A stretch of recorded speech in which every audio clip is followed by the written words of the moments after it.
समय पर न्याय प्राप्त करना हर नागरिक का अधिकार है और इस दिशा में विधिक जागरूकता अत्यंत महत्वपूर्ण है। ये बात हिमाचल प्रदेश उच्च न्यायालय के न्यायाधीश एवं राज्य विधिक सेवा प्राधिकरण के कार्यकारी अध्यक्ष न्यायमूर्ति तरलोक सिंह चौहान ने सोलन जिला के अर्की में अखिल भारतीय जागरूकता एवं आउटरीच अभियान के तहत आयोजित कार्यक्रम के दौरान कही। अर्की में कार्यक्रम के दौरान न्यायमूर्ति तरलोक सिंह चौहान ने उपस्थित नगर पंचायत एवं ग्राम पंचायत प्रतिनिधियों, आंगनवाड़ी एवं आशा कार्यकर्ताओं, अधिवक्ताओं और अन्य के प्रश्नों के सारगर्भित उत्तर दिए और सभी से संवाद स्थापित किया। इस अवसर पर न्यायमूर्ति तरलोक सिंह चौहान ने कहा कि हमारा संविधान सभी नागरिकों को बराबरी के अधिकार प्रदान करता है। अधिकारों की एकरूपता सुनिश्चित बनाने और समाज के सभी विशेषकर कमजोर वर्गों को समय पर न्याय प्रदान करने के उद्देश्य से ही न्याय प्रणाली को जनसुलभ बनाने की दिशा में प्रयास किया जा रहा है। उन्होंने कहा कि न्याय व्यवस्था का उद्देश्य पीड़ित को समय पर उचित लाभ प्रदान करना है। उन्होंने सभी से आग्रह किया कि शिकायतकर्ता या पीड़ित को अपने समीप के न्यायिक अधिकारी तक पहुंचाए, न्याय के अनुरूप उचित परामर्श प्रदान करने के लिए केंद्रीय स्तर पर राष्ट्रीय विधिक सेवा प्राधिकरण, प्रदेश स्तर पर राज्य विधिक सेवा प्राधिकरण और जिला स्तर पर जिला स्तरीय विधिक सेवा प्राधिकरण कार्यरत है।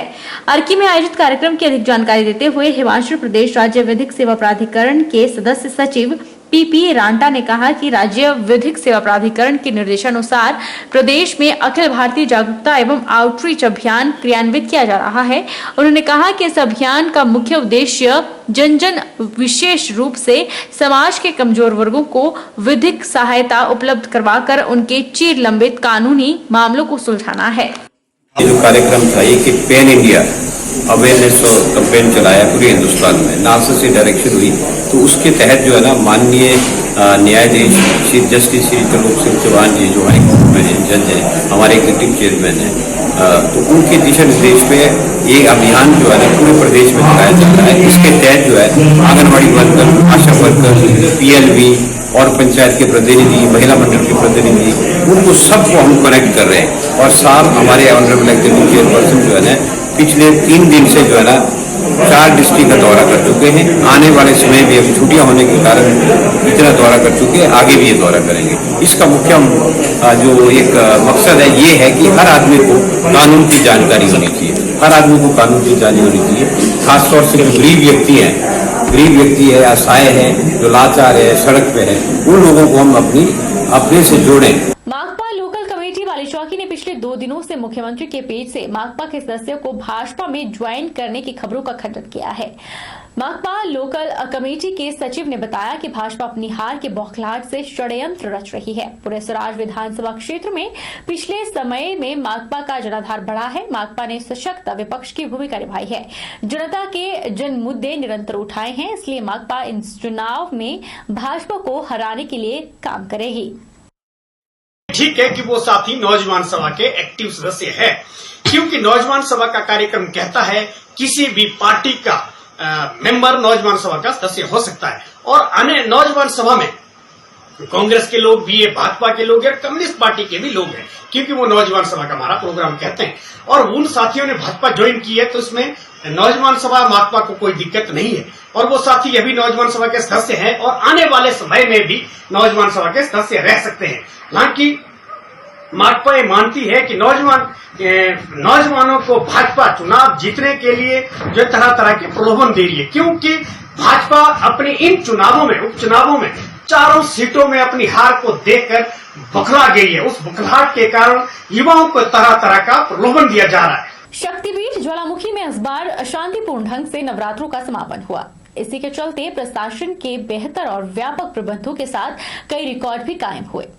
इस बार ज्वालामुखी शक्तिपीठ में 2 लाख से अधिक श्रद्धालु दर्शनों को पहुंचे, वहीं 92 लाख से अधिक का चढ़ावा भी भक्तों द्वारा अर्पित किया गया।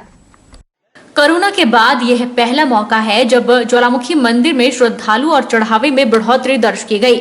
2019 के शारदीय नवरात्रों में भी इतना चढ़ावा दर्ज नहीं किया गया था। 2019 में 79 लाख चढ़ावा था, जबकि 2021 में 92 लाख। मंदिर प्रशासन के व्यापक प्रबंध और पुख्ता सुरक्षा व्यवस्था से ज्वालामुखी में कोई भी अप्रिय घटना नहीं हुई।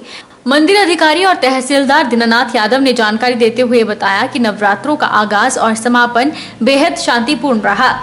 एसडीएम द्वारा विधिवत झंडा रस्म, कन्या पूजन के साथ आगाज किया गया और विधिवत कन्या पूजन और पूजा अर्चना के साथ समापन हुआ।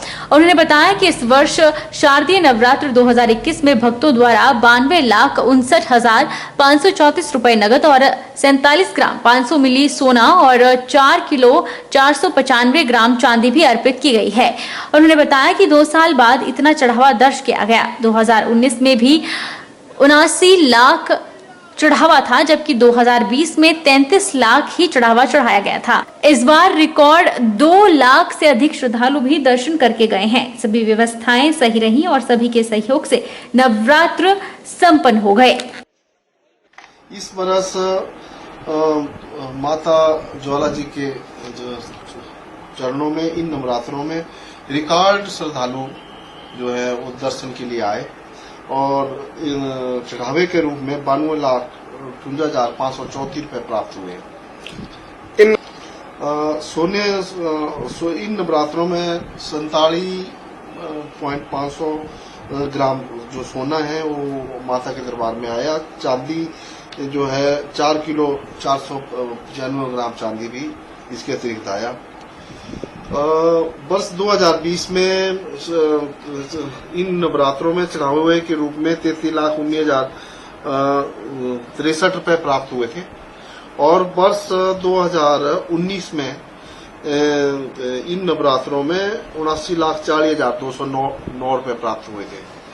तो वर्ष 2019 के नवरात्रों की निस्बत इन नवरात्रों में लगभग 13 लाख रुपए जो है ज्यादा चढ़ावे के रूप में प्राप्त हुआ। मौसम विभाग शिमला के अनुसार 17 से 19 अक्टूबर तक मौसम खराब रहने का अनुमान है। इस दौरान बारिश के साथ आंधी तूफान और ऊंचाई वाले पहाड़ों पर बर्फबारी की संभावना जताई गई है। वहीं मंडी जिला में सुबह से ही आसमान में घने बादल छाए रहे और हल्की बूंदाबांदी के साथ मौसम सुहावना बना रहा और तापमान में भी गिरावट आई है। मौसम विभाग शिमला के अनुसार 17 अक्टूबर से लेकर 19 अक्टूबर तक मौसम खराब रहने का अनुमान जारी किया गया है। इस दौरान बारिश के साथ आंधी, तूफान एवं ऊंचाई वाले पहाड़ों पर बर्फबारी की संभावना जताई गई है। मौसम विज्ञान केंद्र की ओर से प्रदेश के चंबा, कुल्लू, कांगड़ा, मंडी, सोलन, बिलासपुर, सिरमौर, शिमला, किन्नौर में आज के लिए ऑरेंज अलर्ट जारी किया गया है, जबकि हमीरपुर और ऊना में येलो अलर्ट जारी किया गया है। 18 अक्टूबर तक बारिश और बर्फबारी होगी। मौसम के करवट बदलने से प्रदेश ठंड की चपेट में है। अगर पहाड़ों पर हिमपात होता है तो इसका सीधा असर ठंड पर पड़ेगा। पहाड़ों के साथ मैदानी इलाकों में ठंड बढ़ जाएगी। वहीं मंडी जिला मुख्यालय पर भी सुबह से ही आसमान में घने बादल छाए रहे और हल्की बूंदाबांदी के साथ मौसम सुहावना बना रहा। स्थानीय लोगों का कहना है कि बारिश होती है तो यह बारिश किसानों के लिए लाभदायक सिद्ध होगी। वे खेतों में अपनी फसलों की बुआई कर सकेंगे। मौसम विभाग ने पूर्वानुमान लगाया है कि 2 दिन बारिश रहेगी। तो आज का मौसम बहुत सुहाना है, ना तो गर्मी महसूस हो रही है ना ही ठंड महसूस हो रही है और लगभग सभी किसानों ने भी अपनी फसल इकट्ठी कर ली है और अगर बारिश हो जाती है तो इससे जनता या किसान लोग जो है खुशहाल हो जाएंगे और वो अपने खेतों में हल चला सकेंगे। लेकिन मुझे लग रहा है कि यहाँ अभी तक मौसम बादल तो छाए हुए हैं लेकिन बारिश बिल्कुल थोड़ी थोड़ी लगी हुई है। लेकिन मुझे पूरी आस है कि 2 दिनों में बारिश हो जाएगी और लोग जो हैं खुशहाल होंगे, क्योंकि ना तो ज़्यादा गर्मी है ना ज़्यादा ही ठंड है। बहुत सर्द महसूस हो रहा है, पहले ऐसा नहीं था। इसको देख के तो ऐसा लगता है कि हल्की बूंदाबांदी भी शुरू हो सकती है। ऐसा है कि स्वेटर वगैरह तो लोग अब लगाना शुरू कर ही देंगे, छाता लेके भी जा सकते हैं। अब ऐसा है कि अब इंद्रदेव की कैसी कृपा रहेगी प्रभु की, वो ही जाने। खैर फिर भी अपनी तरफ से एहतियात रखनी चाहिए। गर्म चीज़ों का सेवन करना चाहिए, जैसे आइसक्रीम वगैरह होती है उनको नहीं खाना चाहिए।